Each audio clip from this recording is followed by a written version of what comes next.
Hello everyone. My name is Earl Capozzi. I work at Pratt, Whitney, and I'm going to talk to you a little bit about safety management system. This term has been used in the aftermarket and the MRO side of the business for quite some time, and approximately around 2018, 2019, the regulatory agencies started to see that there's going to be a large uptick in work, right? So the airframers have a lot of demand, the engine manufacturers have a lot of demand. So they started to look at how do we incorporate what we do in the aftermarket side of the business into the OEM side of the business.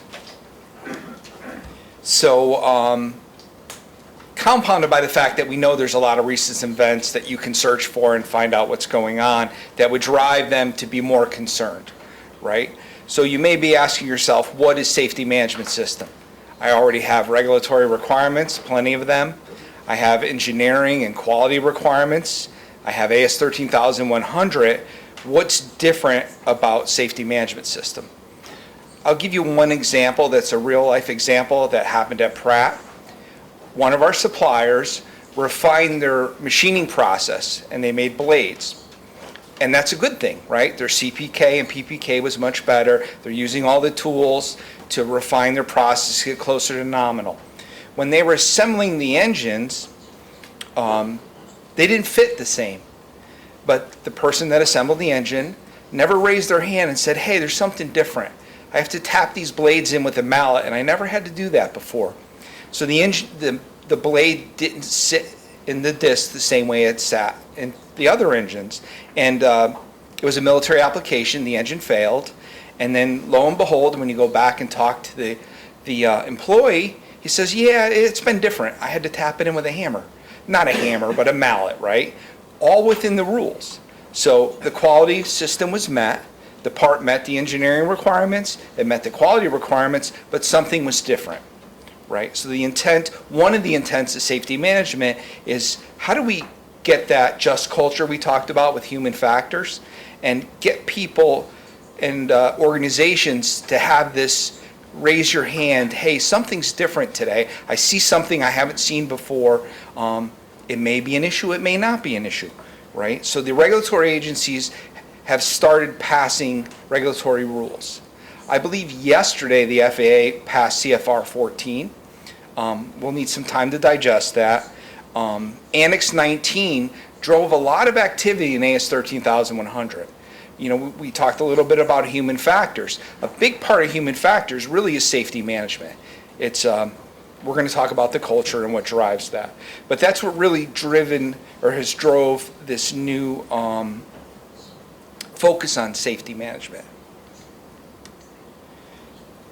So whatever rules the regulatory agencies come out with, they're going to cover 4 pillars, right?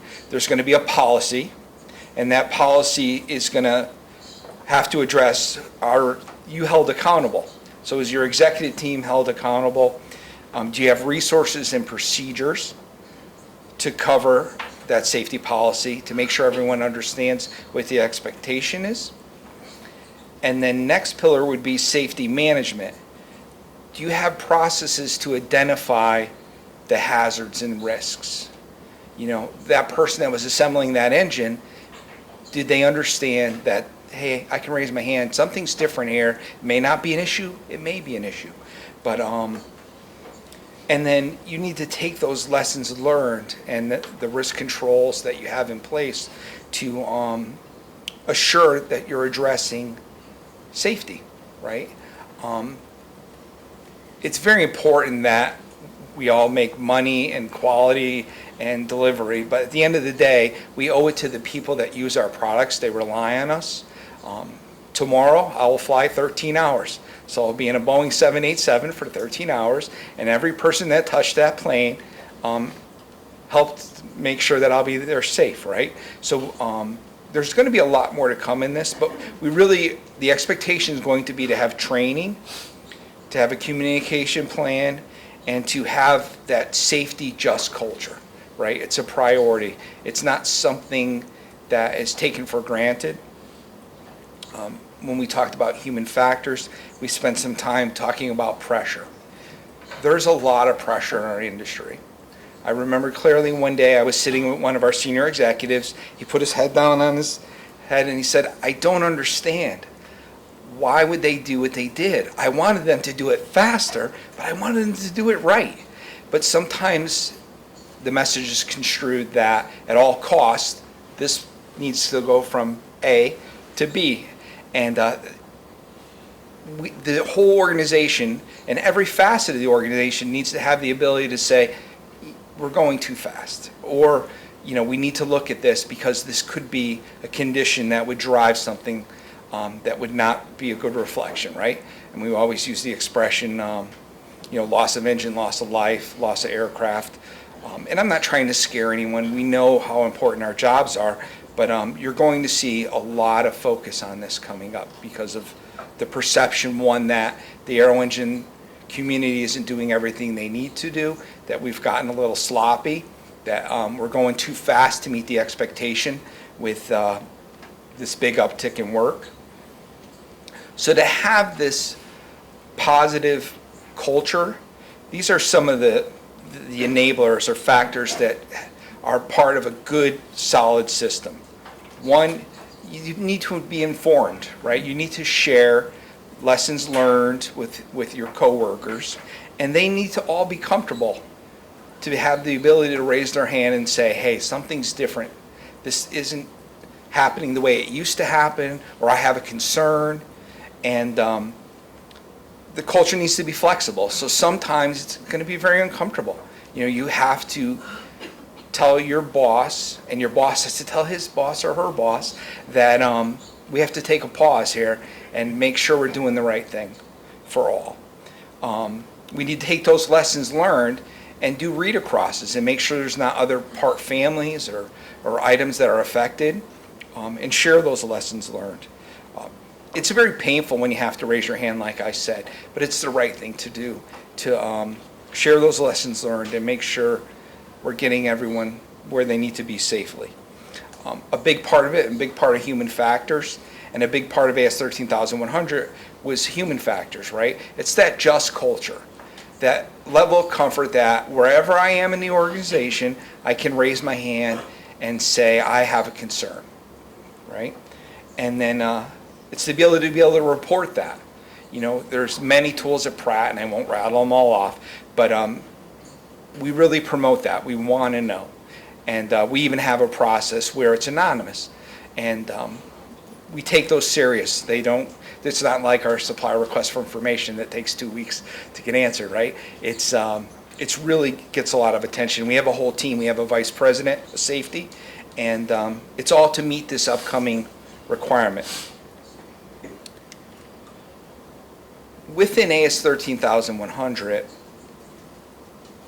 there's a lot of tools there's a lot of overlap, right? So the tools that are in 9145 and then the shells in 9100 are really all there to drive safety. The goal of the failure mode effect analysis is to understand where your risk is, right? And then you do a control plan and you put things in place to reduce that risk. With all that said, at the end of the day, you and your coworkers are the eyes and ears for everyone who sits in an airplane seat. So I'll be thinking of all of you when I'm on my 13-hour flight tomorrow. So we really need to make sure we're doing the right thing. And, promoting that culture where everyone in your organization has the ability to say, hey, there's a change here, something's different, right? Because as OEMs, and we have customers too, the airframers and the regulatory agencies, we can put all the words and shalls in a procedure, but at the end of the day, you're the conscience of the whole organization and the whole structure, right, around manufacturing parts. So here's a couple of supplier responsibilities that are out there to drive safety management system. Obviously, you have 9100. And then you have sections in AS 13100 that complement what's in 9100. And this is going to evolve over time. It's relatively new or newer, but it has a lot of focus, as I said. So at the end of the day, the goal would be to have that positive safety culture, and it needs to be communicated from the top of your organization down, and then, you know, back up to the top of the organization when there's a concern that's raised. So like I said, this is very brief. I apologize for talking so fast. I'm sure I'll slow down for my next presentation. But we wanted to make you aware and start to expose you to safety management system and show you like Annex 19, YASA, Transport Canada, all the regulatory agencies are coming up with requirements around that. So Hiroshi is next. Oh, there he is. So hopefully that was helpful. Thank you.